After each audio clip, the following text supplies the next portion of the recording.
After King David's death, his son Solomon became king. God appeared to him in a dream and offered him anything he desired. Solomon humbly asked for wisdom to govern Israel. God, pleased with his request, granted him wisdom, riches, and honor. One of his greatest judgments involved two women fighting over a baby. To reveal the real mother, Solomon proposed cutting the child in half. The true mother begged to give up the baby rather than see it harmed, proving her love. Solomon's wisdom amazed the people. Solomon also built the magnificent temple of the Lord in Jerusalem, dedicating it with a great prayer.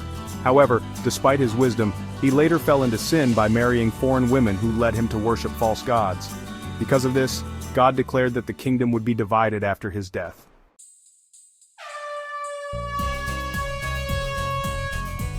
After Solomon died, his son Rehoboam became king. The people asked him to lighten their burdens, but instead, he made their labor even harder. This caused 10 tribes to rebel, forming the northern kingdom of Israel under Jeroboam, while Rehoboam ruled Judah in the south.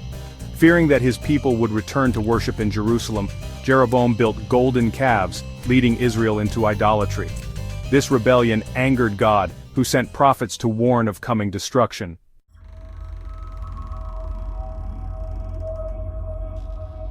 Among the kings of Israel, Ahab was the most wicked. He married Jezebel, a foreign princess who worshipped Baal and persecuted the prophets of God.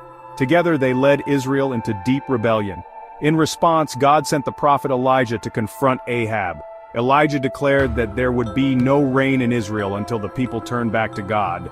For 3 years, drought and famine spread across the land. During this time, God provided for Elijah through a widow in Zarephath, whose flour and oil never ran out.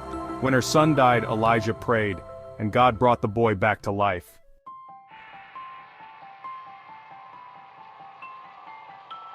After 3 years, Elijah challenged the 450 prophets of Baal to a contest on Mount Carmel. He told them to call upon Baal to send fire on their sacrifice. They prayed all day, but nothing happened. Then Elijah prayed, and fire fell from heaven, consuming the altar, the sacrifice, and even the water around it. The people fell on their faces crying, "The Lord, He is God." Elijah then commanded the execution of the false prophets. Afterward he prayed, and rain finally returned to Israel. Jezebel, furious at Elijah, vowed to kill him. Fearing for his life, he fled into the wilderness. There, God comforted him, speaking in a gentle whisper, renewing his strength for his mission.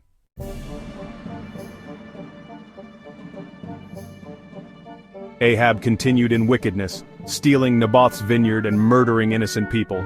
Elijah confronted him, prophesying his downfall.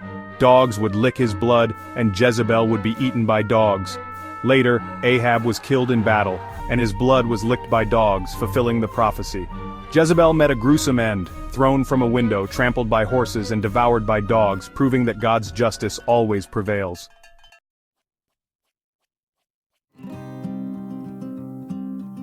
Wisdom without obedience leads to downfall.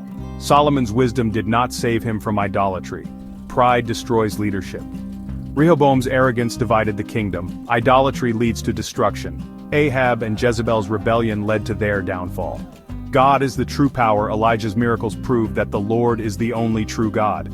God's justice prevails Ahab, and Jezebel's wickedness was punished. Though kings and nations rise and fall, God remains sovereign. He calls his people to repentance and proves that he alone is the true and living God. The Lord, He is God. 1 Kings 18:39.